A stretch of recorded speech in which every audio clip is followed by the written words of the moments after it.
How's it going, YouTube? My name is Sherbert, and in today's video, we're going to be talking about everything that was said during last night's Super People developer livestream. Now, I'll be sure to put the link in the description down below so you guys can check the actual live stream out yourself. I thought that did really well, but we're going to use this video as more of like a spark notes or kind of the big takeaways of what was said during last night's live stream. So let's jump right into it. So the first thing the developer said during the live stream was that there really wasn't any substantial overhauls to the game. They're really not changing or adding anything to Super People. So what we saw during the final beta is more or less what we're going to expect for early release. They did say that they were going to address the TTK issue. They thought it was a little too quick during the final beta. They said it was a little too slow during the closed beta. So for early release, they're going to try to find a sweet spot. They didn't say what they would fix with it or how they would fix it. They just said they were addressing it. They also said that they were addressing certain bugs and certain issues in the game. Again, they didn't specify what bugs or what fixes they are addressing, but just know that that's in the works and we should anticipate that for early release. So the big takeaway from last night's live stream, and I think the more debated issue, is regarding how you would actually purchase cosmetics inside of Super People. Now, it is unlike any other item store I have ever seen. It's unlike any other battle royale I've ever seen. It's rather roundabout, and I'm not too sure how I feel about it. So what I mean by this is in order to purchase cosmetics inside of Super People, you have to first buy their in-game currency, which is called diamonds. Now, the diamonds are only used for cosmetics. What you do is after you purchase your diamonds, you go over to this advent calendar looking thing.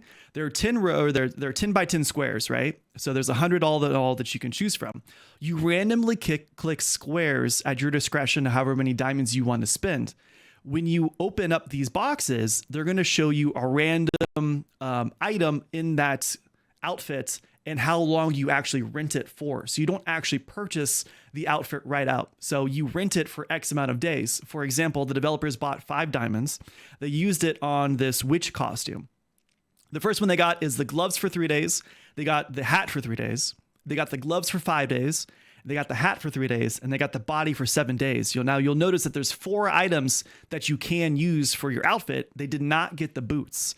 So if the developers were to put this on their character right now, they would have the head, body, hands, no boots. So they essentially used 5 diamonds for 3 pieces, not 4. They didn't get the whole outfit. Now they only rent it also. So it's accumulation, right? So right now they have 8 days for the hands. They've got 6 days for the head. And they've got 7 days for the body. So you don't get the whole outfit right up. You don't get the whole outfit all at once. And it's very interesting to see how they would want you to keep purchasing diamonds, to keep almost renting these costumes. It's rather interesting. Now you can keep the costume or the items permanently, but you have to accumulate a certain number of hours. So what it is over here on the right, it says accumulated time period. You have to equal 100 hours in order to keep one item. So I would have to click all these different squares to accumulate 100 hours to purchase one of these 4 items. So let's say the hat or the body or the hands or boots. I can't get all 4 unless I spend 400 hours worth of accumulated points. Rather interesting regarding this. We don't know if the accumulated time total adds up, if it stacks. We don't know how much diamonds are. We don't know, basically how it's going to work in application. We'll be sure to make a video when early release happens and kind of explain exactly what to do and how to purchase things. It's kind of insane that we have to make a tutorial how to buy things, but it's really interesting. Now, it's, I just don't know how I feel about it. I really want to buy diamonds. I really want to support it. But like I said, it's really going to come down to how expensive these diamonds are. The developer park did say that the diamonds will be reasonably priced. So I can't imagine that they'd be, in order to break the bank. I don't want to spend, $10, $15 to rent an outfit. I would really like to purchase it straight up, and I'd really like to have it forever and ever. I think a lot of the player base would agree. So I'd love to get you guys' take on this. Let me know in the comment section down below if you think this is a good idea, if you think this is a bad idea. We just don't know enough about this item store. It is so completely unique to any other battle royale, or like I said, any other item store we've seen before. So this is going to be something we're going to have to learn together as a player base. Like I said, I'll make a video about it. It's a little interesting. So in order to get an item, like I said, just to recap, you have to accumulate 100 hours to purchase an item. So be ready to, make some diamonds. So after that, what they did is they actually showed what the skin looks like inside of the game. And I'm rather impressed. I think it looked really cool. Whenever you eat a pill, spooky bats kind of fly out. It was really cute. The ultimates also do change depending on what class or what cosmetic you have.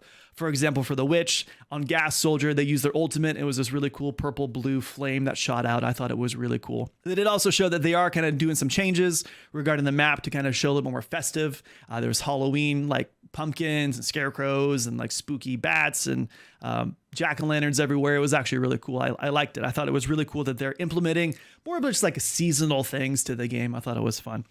Now, down below that, or the next thing that we're talking about, is what they call atmospheric settings. Now, this is something that I don't know if they needed to do, but it's nice that they did it. It's kind of cool. It's like, oh, okay, yeah, all right, sure. What it is basically like these post effects that kind of help the mood of your screen. What I mean by this is you can make it like a little bit more blue and cool.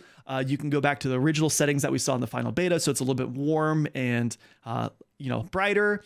I think this is really going to depend on how optimal it is to find your opponents, right? Players are always looking for the best settings. Players are always looking for the best optimization in order to spot enemies quicker, because at the end of the day, this is a battle royale. The game could look fantastic, but you're still going to get shot in the face if you don't know where you're getting shot at, or if you don't know where the bad guy's at. So not too sure how utilized the setting's going to be.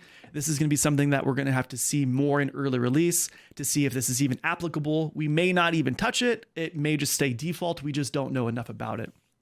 So atmospheric settings, rather interesting one. It could be a little bit more seasonal, it could be a little bit more brighter. We just don't know enough about it. They did say that the gun skins will not be available to purchase yet. We do not have gun skins available. It is in development. It will be coming. It is not on the way. It is probably not going to be here maybe until early next year. No gun skins. There will be no battle pass for early release. They said that it is in development still. It's just not here yet. So expect that maybe like season 1, again, maybe sometime in the beginning of next year. I'm just guessing. Although every single time I've guessed about Super People, it has been completely wrong. So take all of these speculations with a grain of salt. I've never been able to peg down what Super People has been thinking once, and I've been speculating for months and months. So just know that it is coming. It's not here yet. So no battle pass, no gun skins, no controller support. I know that was a big one for a lot of the community. They're really looking forward for controller support. It is in development. It will be here in the future. Don't expect it anytime soon. If we know one thing about Super People, it's going to be farther in advance. So I would expect this maybe middle of next year, if not later next year. So controller support, not here yet. Battle pass, not here yet. Gun skins, not here yet.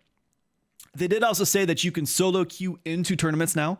So you can solo duo, you can solo squad. So if you're like this super giga chad and you just drop bodies and you want all the prize pool to yourself, you're more than welcome to solo queue into these tournaments. You do not have to have a partner anymore. So if you guys are just running lobbies, hook it up. That sounds super cool. They are also doing visible changes to the tournament in regards to letting you know whether or not you are participating in the tournament or not. I know during the final beta, they had all these really cool tournaments going on, but nobody really knew if they were in an actual tournament match or not.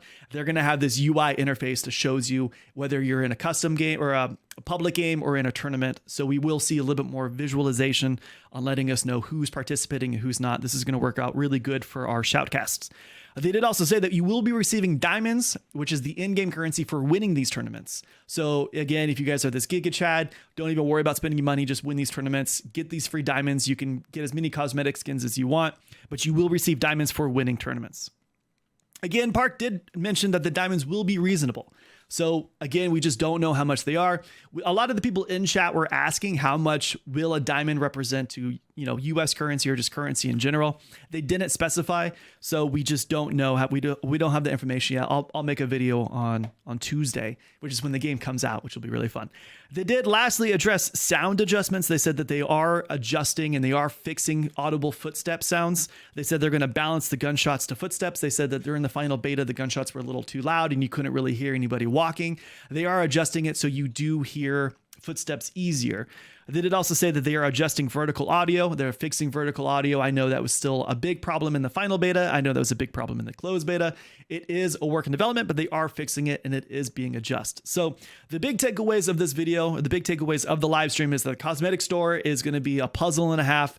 They are fixing the TTK. They are fixing bugs. They are fixing the sound for early release. So all in all, I thought it was a really good live stream.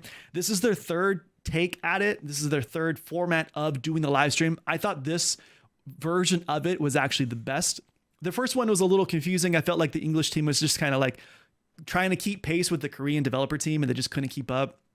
The second one was good, but the people who were doing the live stream, I don't think like they had the answers that a lot of people were asking questions about. They just couldn't answer these questions. Having Park here in real time, being able to answer these questions was really nice. It was very comforting. You know, we got to have a lot of really cool things to talk about. I almost forgot to, before I forget, Shroud, Timmy, and Choco skins will be acquired through leveling up. You get to level 20 organically, and you will get your Choco, Timmy, and Shroud skins. Anticipate a Burt skin coming soon. We just don't have it yet. So if you guys want to skip, that would be kind of cool. But that's it for this video. Super easy, really cool. Very anticipating for the early release, the launch of early release. It's gonna be really fun. We're gonna be making content from now until probably next year. I mean, just for the foreseeable future, it is going to be Super People Train 24/7. So if you guys have any questions, if you guys want any videos made, anything to help you out, anything to help the player base, let me know in the comment sections down below. We do stream right here on YouTube, so be sure to come in, check out, chat with me live. If you guys have any questions, concerns, comments about Super People, I'd love to hear them. Other than that, hope you guys have a great day. I will see you Tuesday for Super People. We will be grinding all day. It'll be really, really fun. But until then, I hope you guys have a great day, and I'll catch you in the next one. All right, bye.